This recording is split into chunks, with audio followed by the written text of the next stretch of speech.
Actions speak louder than words. Maligayang araw ng Huwebes, kapanalig.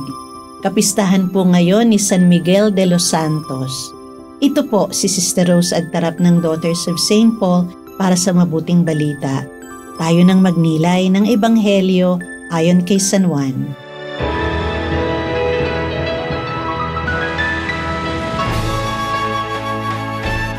Sinabi ni Jesus sa mga Hudyo, Talagang sinasabi ko sa inyo, kung may magsakatuparan ng aking salita, hinding-hindi niya masisilayan ang kamatayan. Kaya sinabi sa kanya ng mga Hudyo, Alam na namin ngayon na may demonyo ka nga. Namatay si Abraham pati ng mga propeta at sinasabi mong kung may magsasakatuparan ng aking salita, hinding-hindi siya nanasap ng kamatayan. Mas dakila ka ba kaysa ninuno namin si Abraham na namatay? Naging ang mga propeta ay namatay. At sino ka sa akala mo? Sumagot si Jesus, Kung ako ang nagmamapuri sa sarili, walang saysay ang papuri ko. Ang aking Ama ang pumupuri sa akin. Siya na itinuturing niyo na inyong Diyos.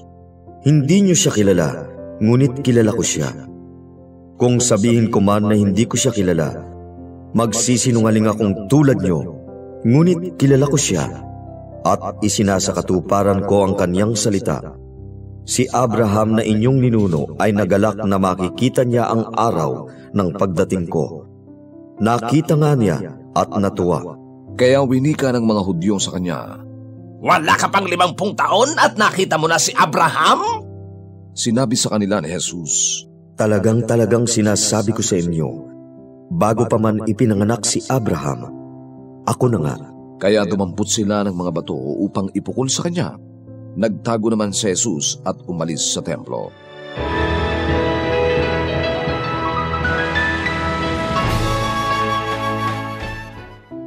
Nagsidampot talaga sila ng bato upang batuhin si Jesus.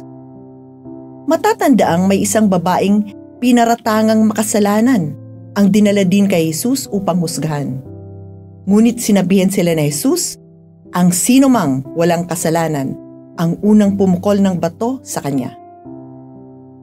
3 araw na lang papasok na si Jesus sa Jerusalem, hindi lamang upang batuhin, kundi ipako sa krus. Minsan may nakasabay kaming nagsimbang isang nanay kasama ang kanyang maliit pang anak na babae. Matatas magsilita ang cute na bata at naririnig kong marami siyang tanong. Nanay, bakit po siya ipinako? Kailan po siya aalisin dyan? Halos hindi kumukurap na nakatitig ang bata sa nakapakong si Jesus. Mukha'y nag-aalala, awang-awa sa kalagayan ni Jesus. Sa panahon natin ngayon, maaring bihira na lamang ang mga insidente ng pambabato at wala tayong nababalitaang ipinapako sa krus.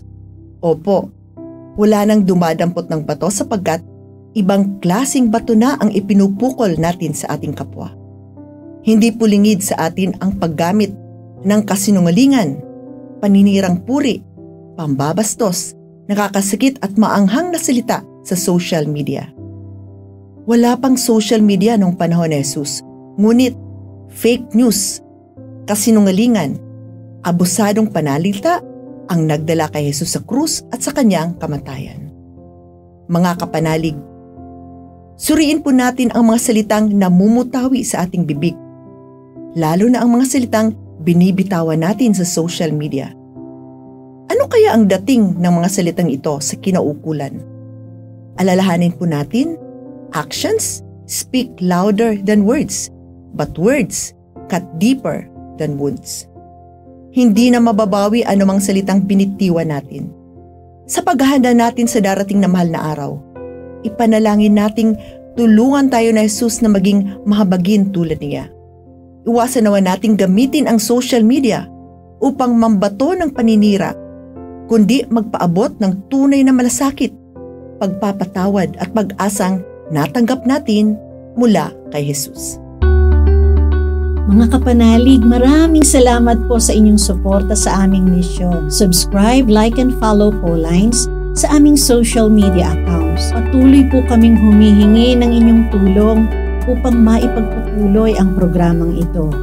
Maaari po ninyong ipadala ang inyong love offerings at donasyon sa aming donations channels. Makakaasa po kayo na kasama lagi ang inyong mga intensyon at kahilingan sa aming panalangin araw-araw. Ito pong muli, Sister Rose na nag-aanyaya sa inyong manalangin. Panginoon, buksan mo ang aming mga puso sa iyong biyaya.